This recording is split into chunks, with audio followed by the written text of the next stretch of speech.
ప్రార్థన చేసుకుంటాం. సర్వోపమందున్న మా ప్రియ తండ్రి,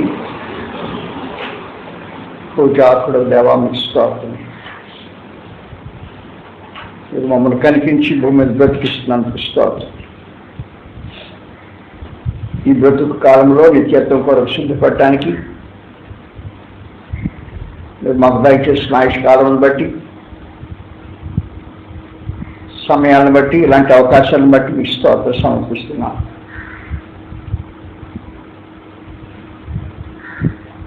మేమందరం విశ్వాస విషయంలోనూ మీ కుమారుని గురించిన జ్ఞానం విషయంలో ఏకత్వం పొందాలి అనేది మీ సంకల్పంలో భాగమై ఉండగా, క్రైస్తవ సంఘాలను చెప్పుకునే జనుల మధ్యలో మీ కుమారుని గురించిన జ్ఞాన విషయంలో ఏకత్వం లేని భిన్నత్వంతో కూడిన పరిస్థితులు ఉన్నాయి. మా ప్రియతండ్రి, మీరు మీ పేరుకై ఉన్నాయి. కానీ మీ సంకల్పం ప్రకారం అందరూ ఏకమై ఉండాలి ఆ జ్ఞాన విషయంలోని. మీ గ్రంథం తేటగా మాట్లాడుతుండగా దాన్ని మేము గౌరవించి ఘనపరిచి మీ గ్రంథము తెలియజేసే విషయాలను సరిగ్గా గ్రహించగలుగుతాం, అనుగ్రహించాల్సిన ప్రార్థన చేస్తున్నాం. మా మనోనేత్రములు వెలిగించండి తండ్రి. మీ చిత్తంలో గురించిన అనుభవ జ్ఞానం కలిగిన వారి వెంటకు ప్రకృష్టం చేయవలసిందని, ఈ దినపు పరిచర్యను మీరు మా కొరకు ఆశీర్వదించి అనుగ్రహించవలసిందని మా ప్రభువైన యేసుక్రీస్తు వారి నామములో మా ప్రార్థనకు సమర్పిస్తున్నాం. మా పరలోక తండ్రి.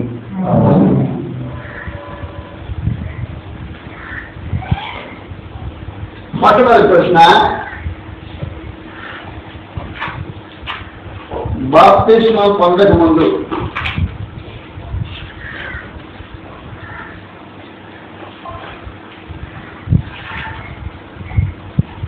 నరుడు ఏమి విశ్వసించాలి? వినగలిగే ప్రశ్న.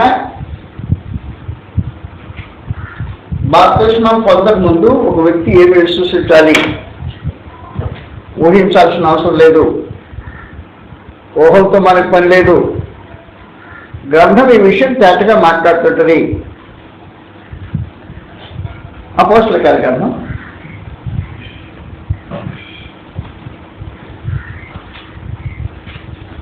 8వ అధ్యాయంలో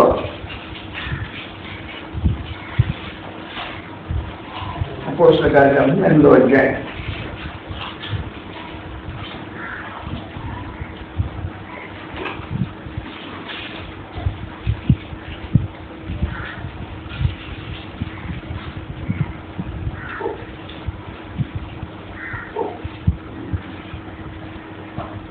ఇరవై 25వ వచనం నుండి చదువుతాం.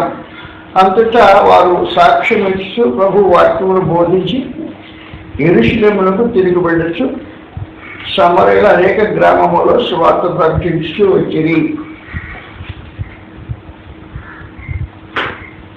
26వ వచనంలో ప్రభు దూత, నీవు లేచి దక్షిణముగా వెళ్ళి యెరూషలేము నుండి గాజాకు పోవు అరణ్య మార్గమును కలిసి పొమ్మని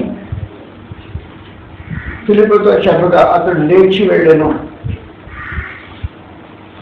అప్పుడు ఐథియోపియా రాణి అయిన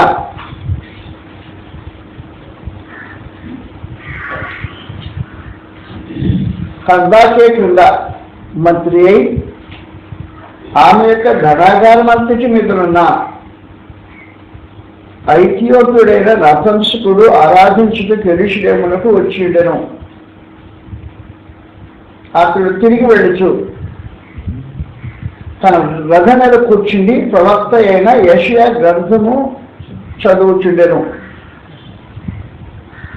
అప్పుడు ఆత్మ ఫిలిప్పుతో, నీవు ఆ రథము దగ్గరికి పోయి దాన్ని కలుసుకోమని చెప్పాను. ఫిలిప్పు దగ్గరకు పరిగెత్తుకొని పోయి అతడు ప్రవక్త అయిన యెషయా గ్రంథము చదువుచుండగా విని, నీవు చదువుచున్నది గ్రహించుచున్నావా అని అడుగగా అతడు, ఎవడైనా నాకు త్రోవ చూపుకుంటే ఎలాగో గ్రహింపగలనని చెప్పి రథమెక్కి తనతో కూర్చుండమని ఫిలిప్పును వేడుకొనెను. అతడు లేఖనమందు చదువుతున్న భాగమేదనగా, ఆయన గొర్రె వలె వధకు తేవడెను, బొచ్చు కత్తించుమని ఎదుట గొర్రె పిల్ల ఎలాగో మౌనముగా ఉండెనో అలాగే ఆయన నోరు తెరవకుండెను. ఆయన దీనత్వమును బట్టి ఆయనకు న్యాయ విమర్శ దొరకకపోయాను. ఆయన సంతానం ఎవరు వివరిస్తురు? ఆయన జీవం భూమిలోని భూమి మీద నుండి తీసివేయబడింది. అప్పుడు నపుంసకుడు. ప్రవక్త ఎవరి గురించి ఎలాగూ చెప్పుతున్నాడు? తను గుర్చియా వేరొకరి గుర్చియా? దయచేసి నాకు తెలుపమని ఫిలిప్పును అడిగాను. అందుకు ఫిలిప్పు నోరు తెరిచి లేఖను అనుసరించి అతనికి యేసుని గూర్చిన సువార్త ప్రకటించను.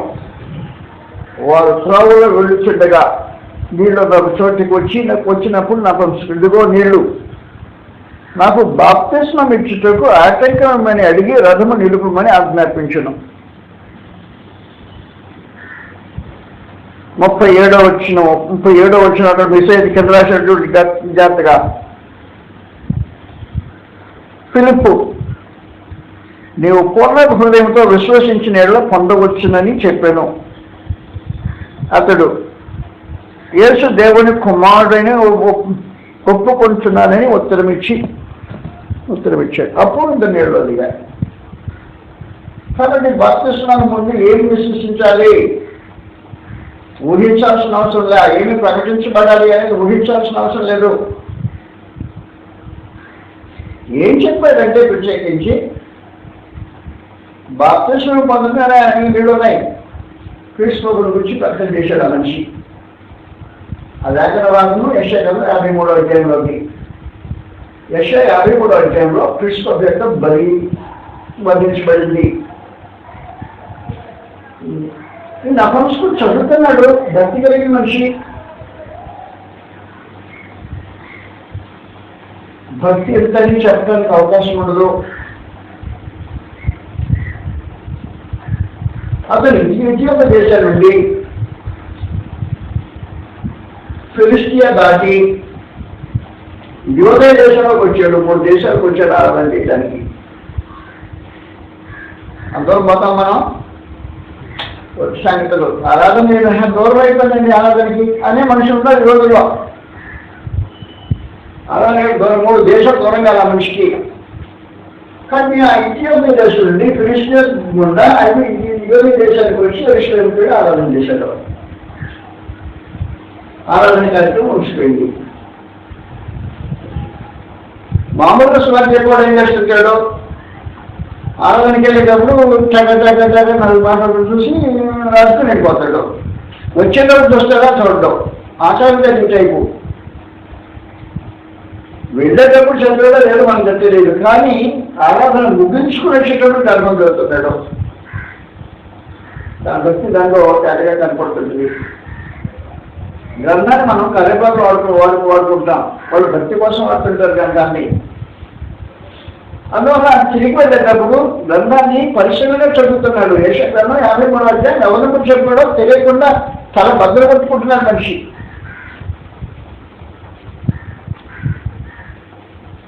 అప్పుడు నేను వెళ్ళి సువార్తికుడు కలుసుకొని పరిశుద్ధాత్మ విద్యాలక్ష్మి కార్యక్రమం జరిగింది. ఫిలిప్పు ఆ మూలలో నిలబడ్డాడు. రథం తిరిగే స్థలం నిలబడి జరుగుతుంది నీకు అర్థమైందా అని చెప్పాడు.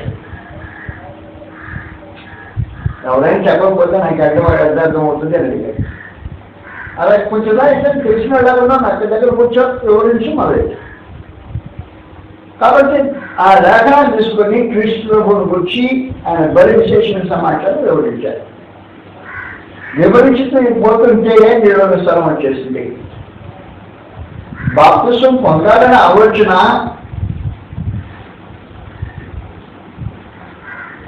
నపుంసకుని ఆలోచన ఇదిగో ఉన్నాయి. బాప్తిసం నాకేవాడు నీకు ఆటంకమైంది, నేను బాప్తిసం పొందాను, నీకు నీకు ఆటంకమైంది, నాకు ఆటంకమే ఉంది అన్నాడు.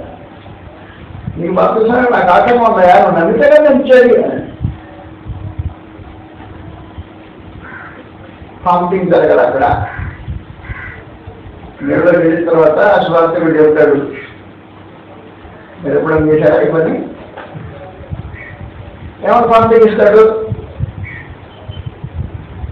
చెప్పు, ఏమైనా ప్రాంప్టింగ్ ఇస్తాడు? మామూలుగా ఈ ప్రాంప్టింగ్ అక్కడ జరుగుతాయి, డ్రామా ప్రాంప్టింగ్ జరుగుతాయి అక్కడ.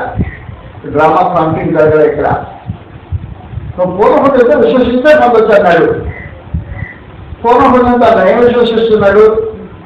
యేసు దేవుని కుమారుని నమ్ముతానని అని చెప్పాడు. అలాగైతే బాప్తిసం పొందొచ్చు. బాప్తిసం పొందాల్సిన ఏం చేయాలంటే కర్మ చెప్పిన సమాచారం అది ఊహించింది కాదు. ఆ సంగతి తినాలి, ఈ సంగతి తినాలి, ఈ సంగతి తినాలి, ఆ సంగతి తినాలి చెప్పాడు కదా. చెప్పిన సమాచారం తయారు నువ్వు పూర్వహృదయంతో విశ్వసిస్తే పొందొచ్చు, నాకేం ఆటంకం లేదన్నాడు. యేసు దేవుని కుమారుడు నేను ఈ క్రీస్తును ఒప్పుకుంటున్నాను అని. అలాగే దాని లేదు కదా. కాబట్టి బాప్తిసం పొందడం ఏమి రాని, ఏ విశ్వసించాలి, గ్రంథం చెప్పింది ఏ విశ్వసించాలో. ఇంకా అనేక సంగతి లేదు. మొదటి నుంచి ఆదికాండం నుంచి గ్రంథంలో సంగతి నేర్చుకోవాలని కాదు, అంత దూరం పోవాల్సిన అవసరం లేదు. గ్రంథం క్లియర్ చెప్పిన సమాచారం ఏమంటే యేసు దేవుని కుమారుడైన ఒప్పుకుంటున్నా నేను. నువ్వు పూర్ణహృదయంతో విశ్వసిస్తే, మామూలు కాదు, పూర్ణహృదయంతో విశ్వసించితే, పూర్ణహృదయంతో ఏమన్నా విశ్వసిస్తున్నాడు? నోటి స్వార్థికుడు అతనికి ప్రాంప్టింగ్ ఇవ్వలేదు, ఇచ్చాడా? మీరు ఎప్పుడైనా ప్రాంప్టింగ్ ఇచ్చిన స్వార్థికులను కలిసారు? ప్రాంప్టింగ్ ఇచ్చిన స్వార్థికులను చూస్తుంటారు. ఎండకి వెళ్ళిన తర్వాత ఆయన అడుగుతాడు, చెప్తాడు అనమాట, నువ్వు ఫలాన్ని ఒప్పుకోవాలా లేకపోతే ఫలాన్ని సంగతి చెప్తుంటాడు. ఆ ప్రాంప్టింగ్ ఏముండదు బాప్తిసం పొందటానికి. బాప్తిసం పొందటానికి ముందుగా కృష్ణుడి యొక్క శిలువ యాగాన్ని ఉపదేశించి అయిపోయిన తర్వాత మనుషునికి ఏమి బోధింపబడ్డాడు అంటే యేసు దేవుని కుమారుడని విశ్వసిస్తున్నా. నీ పూర్ణహృదయంతో విశ్వసిస్తే పొందొచ్చు. ఏం విశ్వసించాలని కూడా చెప్పలేదు, కనీసం చెప్పడా? ఏం విశ్వసించాలని కూడా చెప్పడా? కాబట్టి బాప్తిసం పొందకముందు ఏం వినాలి అనేది పెద్ద విశేషమైన ప్రాధాన్యమే కాదు. అది మీరు దాన్ని వినాలా, దీన్ని వినాలా, దీన్ని వినాలా, ఆ సంగతులు వినాలని చెప్పాలి సమాచారం.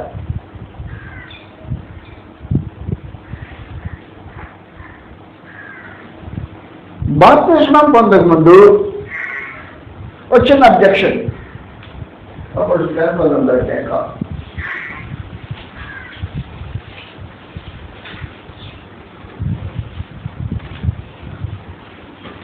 అపోస్తలుల కార్యం 19వ అధ్యాయం మొదటి నుంచి ఇది అపోస్తలుడైన పౌలు యొక్క ఎఫెసీ పర్యటనలో జరిగిన కార్యక్రమం. ఇది ఎఫెసీలో పర్యటనకి వెళ్ళాడు ఈ మనిషి. సువార్త పర్యటనకి వెళ్ళిన తర్వాత అపోలో కొరింథీలో ఉన్నప్పుడు మొదటి నుండి జరిగినదేమనగా పౌలు పై దేశాలకు వచ్చి కొందరు శిష్యులు చూచి మీరు విశ్వసించినప్పుడు పరిశుద్ధాత్మను పొందిందిరా అని వారిని అడగగా వారు పరిశుద్ధాత్మను ఉన్న సంగతియే మేము వెళ్ళలేదని చెప్పింది. అప్పుడు అలాగే మీరు దేనిని బట్టి బాప్తిసం పొందుతున్న అడగగా వారు యోహాను బాప్తిసమును బట్టియే అని చెప్పారు. అందుకు పౌలు యోహాను తన వెలుపోత్సవాన్ని అనగా యేసునందు విశ్వాసం ఉంచమని ప్రజలతో చెప్తూ మారుమనసు యేసునందు బాప్తిసం ఇచ్చని చెప్పారు. వారు ఆ మాటలు విని ప్రభువైన యేసు నామమున బాప్తిస్మము పొందిరి. అంటే బాప్తిస్మం పొందముందు పరిశుద్ధాత్మ గురించి వినాల్సిన అవసరం ఉంది. పరిశుద్ధాత్మ గురించి వినకుండా బాప్తిస్మం అర్థరహితమైన బాప్తిస్మం అన్నాడు. బాప్తిస్మం పొందారు, మరి బాప్తిస్మం ఎప్పుడు పరిశుద్ధాత్మ పొందారు? అసలు ఆయన ఉన్న సంగతి తెలియలేదా? మాకు తెలియదు బాప్తిస్మం పొందారా అని అడిగేశారు. అందువల్ల బాప్తిసం పొందడానికి ప్రీ కండిషన్స్ రెండు విశేషమైన సంగతులు.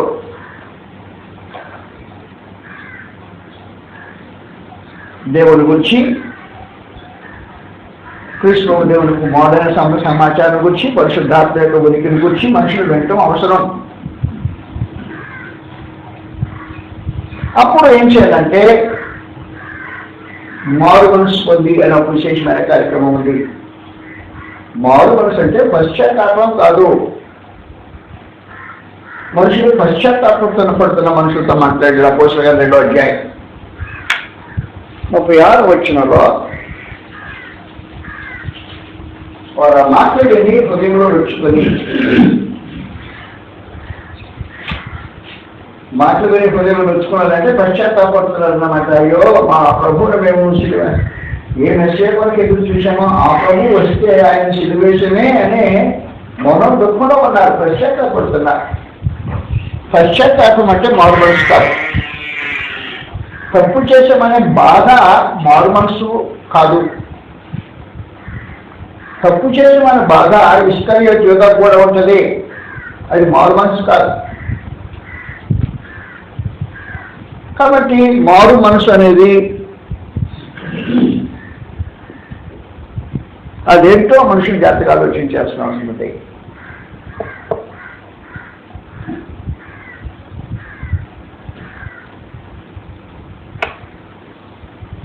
మత్తయి సువార్త 27వ అధ్యాయంలో ఇస్కరియోతు యూదా పశ్చాత్తాపడుతున్నాడు. మత్తయి సువార్త 27వ అధ్యాయం ప్రభువు శిక్ష విధింపబడ్డతను చూచి పశ్చాత్తాపడయో నీతిమంతుడు రక్తాన్ని అర్పించి ఆ పాపం చేశానే బాధపడుతున్నాడు. బాధ మన మనసు కాదు. అలాగే ఎప్పుడైనా పొరపాటున నేను తప్పు చేశానే అదే బాధపడేది మారు మనసు కాదు. పశ్చాత్తాపం మారు మనసు కాదు. మారు మనసు అంటే ఉదాహరణకి యోహాను సువార్త 3వ అధ్యాయం అంటే మారు మనసు అనేదాన్ని కరెక్ట్గా గేజ్ చేయటం కొలవటానికి మీకు చూపించే ఉదాహరణ మాత్రమే ఇది. యోహాను సువార్త 3వ అధ్యాయంలో మనందరికీ తెలిసినట్టుగా ఒక ముసలాయన వస్తాడు. ఆయన పేరు నికోదేము. యూదుల అధికారి అయిన నికోదేము అను పరిసయ్యుడో కొండుండెను. అతడు రాత్రి వేళ యేసు వద్దకు వచ్చి, బోధకుడా, నువ్వు దేవుని ఎక్కడికి వచ్చిన బోధకుడు అని మేము ఎరుగుదము. దేవుడు తనకు తోడగితేనే కానీ నీవు చేయించి వస్తువుని సూచించి ఎవరు చేయలేడు అని చెప్పాడట. అంటే కృష్ణకునందు నేను విశ్వాసం ఉంచుతున్నాను. ఎలాంటి యేసునందు విశ్వాసం ఉంచుతున్నాను? అద్భుతం చేసే యేసునందు విశ్వాసం ఉంచుతున్నాను. ప్రభువు యేసు అన్నాడు, నువ్వు మారు మనసు పొందాలి. మారు మనసు పొందాలనే వాటికి ప్రభువు యేసు ఉపయోగించిన భాష కొత్తగా జన్మించాలి అన్నాడు. కొత్తగా జన్మించాలనే మాటకు ఆ ముసలాయన తట్టుకోలేకపోయాడు. ఇదేంటి ఆయన కొత్తగా జన్మించమంటావు?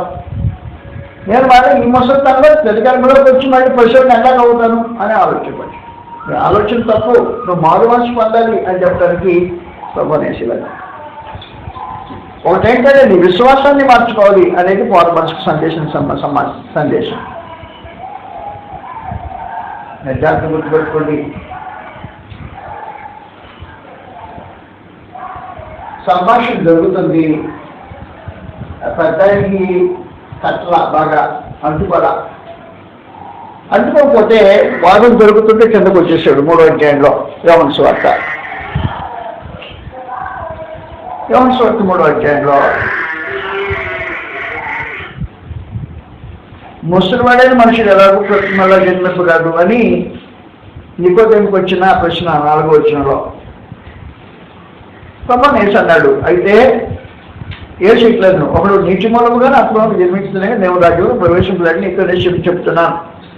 శరీర మూలముగా జన్మించేది శరీరమును, ఆత్మ మూలంగా జన్మించే ఆత్మనైంది. మీరు కొత్తగా జన్మింపని నేను మీతో చెప్పినందుకు ఆశ్చర్యపడవద్దు. గాలి తనకి ఇష్టమైన చోట విసురుడు, నీవు దాని శబ్దం విందుగానే అది ఎక్కడి నుండి వచ్చినా ఎక్కడికి వెళ్ళను, నీ ఎక్కడికి పో నీకు తెలియదు. ఆత్మ మూలంగా జన్మించిన ప్రతి ఒక్కడు అలాగే ఉన్నాడన్ను. అందుకనే కొద్ది సంగతులు ఎలాగో సాధ్యంలోనే ఆయన అడుగుగా ఇట్లా నువ్వు ఇశ్రాయేలుకు బోధకుడమైంది వీటిని ఎరుగవా? మేము ఎరిగిన సంగతియే చెప్తున్నాను, చూచిన దానికే సాక్ష్యం ఇచ్చున్నాను. మా సాక్ష్యము మీరు అంగీకరింప నిశ్చయంగా నీతో నిశ్చయం చెప్తున్నా. భూ సంబంధమైన సంగతులు నేను మీతో చెప్తే మీరు నమ్ముకున్నప్పుడు పరలోక సంబంధమైన మీతో చెప్పిన ఎలాగ నమ్మదు? పరలోకం నుండి దిగి వచ్చిన వాడే, అనగా పరలోకంలో ఉండు మనిషి కుమారుడే తప్ప పరలోకమునికి ఎక్కిపోయిన వాడు ఎవడు లేడు. 14 వచ్చిన అసలు సంగతి చెప్పింది. మోషే అరణ్యంలో సర్పమును ఎలాగెక్కానో, అనేకసార్లు మనం మాట్లాడుతున్న సమాచారం. అరణ్యంలో మోషే సర్పాన్ని ఎలాగెక్కాడో అలాగే విశ్వసించి ప్రతివాడు నశింపగా నిత్యం పోయినట్టు మనిషి కుమారుడు ఎత్తబడాలి. అంటే అర్థమేంటి? నువ్వు అద్భుతాలు చేసి వేసినందుకు విశ్వాసం ఉంచుతున్నావు లేదబ్బాయి, అద్భుతాలు చేసినందుకు విశ్వాసం ఉంచుతాని మనుషులు విశ్వసించాలి నువ్వు అని చెప్పేసి. అద్భుతాలు చేయలేని వాడు గొప్పవాడు కాదు, అద్భుతాలు చేయగలిగిన వాడు గొప్పవాడు. మా వాడంటేనా ఎవరుకుంటున్నావు? కానీ కలవరి శిలువలో ప్రభువుని యేసు ఏ అద్భుతం చేయలేని వ్యసన క్రాంతులు వ్యాధిని అనిపించినవాడు, చూడబడినవాడు, అసహ్యింపబడినవాడు, తృణీకరించబడినవాడు, ఉమ్మివేయబడినవాడు, ఇప్పుడు దున్నబడినవాడు, మళ్ళీ కీర్తులు ధరించినవాడు, శాతగాని వాడైనట్టు అసమర్థుడైనట్టు కలవరి శిలువలో ఏమీ చేయలేకుండా వేలాడుతున్నవాడు. నమ్ముతావా? నీకోదేమో నమ్మటం ఏమన్నా అవుతుందా? కుదరదు. ఎందుకు కుదరదు అంటే మా గ్రంథంలో వేలాడతీయబడినవాడు శాపగ్రస్తులు ఉంది, నిన్ను శాపగ్రస్తులు నేను ఎట్లా నమ్ముతాను అనే భావన అడ్డు వచ్చినా నమ్ముతాను నేను అనగలిగిన స్థితికి వస్తే అద్భుతం చేసి వేసిన విశ్వాసం ఉంచకుండా శిలనే పడి వేసిన విశ్వాసం ఉంచగలవా అని అడిగాడు మహేష్. అప్పుడు కింద చదువుతాం ప్రాముఖ్యంగా ప్రత్యేకించి 1:3 14, 15, 16 వచ్చిన చూద్దాం. అరణ్యంలో మోషే సర్పం ఎలాగెత్తినో అలాగే విశ్వసించి ప్రతివాడు నశింపక ఆయన ద్వారా నిత్యం పోయినట్టు మనిషి కుమారుడు ఎత్తబడవలను. దేవుడు లోకమును ఎంతో ప్రేమించి కాగా ఆయన అసలు సంగతి తన అద్వితీయ కుమార్తెగా పుట్టినవాని అందు. ఆ మాట గుర్తుపెట్టుకో, అద్వితీయ కుమార్తెగా పుట్టినవాని అందు. అద్వితీయ కుమార్తెగా పుట్టినవాడు అంటే ఎవరు? ఏంటది?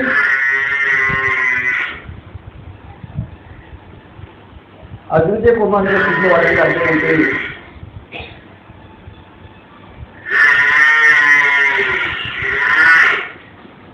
అద్వితీయ కుమార్తెగా పుట్టినవాడిని వదిలిపెట్టేస్తామని చెప్తాను. అదో వాస్తవానికి క్రీస్తు శిలువను గురించి మాట్లాడాడు. నీకోదేమో నువ్వు శిలువుని విశ్వాసం అవుతాలి, శిలువలో అద్భుతాలు జరగవు, శిలువలో చేతగాని వాడు ఉంటాడు, బాధను అంచిన వాడు, అసహించబడిన వాడు, తృణీకరించబడిన వాడు, పనికి మనవాడే కనపడిన వాడు కనపడతాడు. నమ్ముతావా? సర్వకం నుంచి ఇచ్చిన వాడు ఈయన నమ్ముతావా? అలా నమ్మితే కొత్త జన్మ ఎత్తినట్టు లెక్క. మేము విశ్వాసంలో వ్యత్యాసం రావాలి. ఇప్పుడు నువ్వు ఎంతమంది విశ్వాసానికి ప్రస్తుతం విశ్వాసానికి వ్యత్యాసము మనసు, నీ విశ్వాసపు మార్పు. విశ్వాసం మార్పు ఏమిటంటే అద్భుతం చేసేసిన విశ్వాసం వచ్చే విశ్వాసానికి అద్భుతం చేయలేని విశ్వాసం వచ్చడానికి వ్యత్యాసం ఉంది. ప్రజల్లో గొప్పవాడిగా గడులు కంచబడి వేసిన విశ్వాసం వచ్చడానికి ప్రజల్లో చేతగాని వాడు తృణీకరించేవాడు పడినవాడైనా వేసిన విశ్వాసం వచ్చడానికి వ్యత్యాసం ఉంది. ఏసిన విశ్వాసం ఉంచడం కాదు, ఏసిన విశ్వాసం ఉంచడం వాడు మనసు పొందడం. కాబట్టి మారు మనసు అంటే విశ్వాసంలో మార్పు. మారు మనసు నీ విశ్వాసంలో మార్పు లేకపోతే మారు మనసు కాదది. మారు మనసు అనే మాటకి లోకము వ్యర్థమైన మాటలు పలికింది. నేను చిన్నప్పుడు మీటింగ్లు వెళ్తుండేవాడిని. ఆ మీటింగ్కి వెళ్తుంటే మేము వెళ్ళే మీటింగ్లో సాక్ష్యాలు చెప్పేవాళ్ళు. సాక్ష్యం ఇంత మంచి సాక్ష్యం ఉందా నాకు ఆయన తీసుకొచ్చారు మసలాన్ని అని నిలబెట్టేశారు ఆయన. ఆ నిలబెడితే మొదలెట్టాడు మీద. పూర్వం కనుక చెప్పుకుంటుంటే నేను బొంగులు కళ్ళు తాగేవాడిని బొంగులు చూపించేవాడు ఆయన. బొంగులు కళ్ళు తాగేవాడిని ఇప్పుడు తాగట్లేదు. మారు మనసు పొందాను ఏకాదపై దేవుని సంకల్పం ప్రకారం మారు మనసు కాదు. నేను పొత్తులు చుట్టూ తాగేవాడు మూడు చుట్టూ తాగట్లేదు. అది మారు మనసు అంటారు కాదంటారు కదా. మారు మనసు అంటే ఏంటంటే నీ విశ్వాసంతో మార్పు మారు మనసు. తప్పు విశ్వాసం ఉన్నవాడు విశ్వాసాన్ని మార్చుకోవటం మారు మనసు. యేసుని గుర్చిన తప్పుడు విశ్వాసం, అద్భుతం చేసే యేసుని విశ్వాసం అని. కాబట్టి విశ్వాసం మార్పు అంటే ఒక యేసుని విశ్వాసం ఇచ్చిన వాడు ఇప్పుడు మరొక యేసుని విశ్వాసం ఉంచాల్సిన అవసరం వచ్చింది. ఆ విశ్వాసం మార్పు మారు మనసు అన్నాడు. కానీ కొత్త జన్మ అన్నది యోహాను సువార్తలో ప్రభువు యేసు సొంత మాటలో మాట్లాడినది. అందువల్ల మారు మనసు అంటే కొత్త జన్మకు సంబంధించింది. ఈ కొత్త జన్మ అంటే ఏంటంటే నువ్వేదో కొన్ని ఆలోచనలు నీ ఆచారాలు మార్పు ప్రత్యేకించిన సమాచారం కాదు. ఆచారాలు మార్చుకున్నది మారు మనసు అని ప్రత్యేకించాలి. విశ్వాసపు పునాదులోనే మార్పు జరగాల్సింది మారు మనసు. కాబట్టి ఇప్పుడు నమ్మిన యేసు అద్భుతాలు చేసేసినది విశ్వాసం ఉంచుతున్నాం. కానీ బ్రహ్మ యేసు అంటున్నాడు ఈ యేసు నుండి విశ్వాసం ఉంచడే కాదు, నువ్వు నిజంగా కొత్త జన్మ ఎత్తినావు అయితే ఈ యేసు నుండి విశ్వాసం ఉంచాలి. సిలువలో పడేసినది విశ్వాసం ఉంచాలి.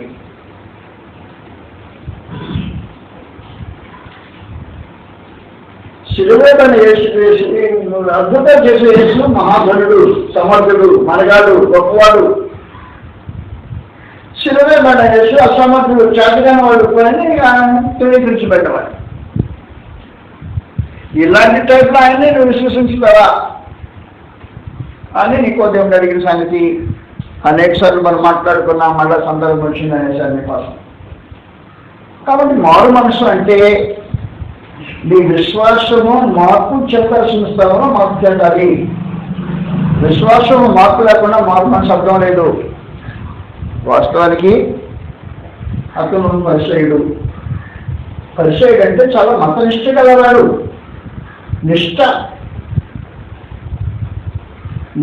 మతనిష్ట కలిగిన వాడు జీవితంలో ఎక్కువ మార్పులు చేసుకోవాల్సిన అవసరం లేదు. ఈ నిష్ట గలవాడు విశ్వాసంలో మార్పు చేసుకోవాలి. మారు మనసు ఉండాలి. అందువల్ల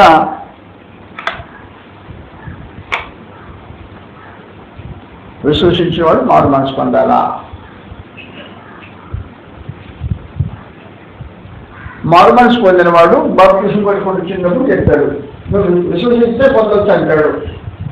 విశ్వాసం ఏమని విశ్వసించావు కానీ చెప్పాలి వాళ్ళు ఓపెన్గా.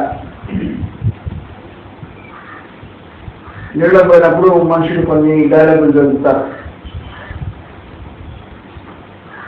యేసు నా రక్షకుడు నమ్ముతున్నా అంటారు.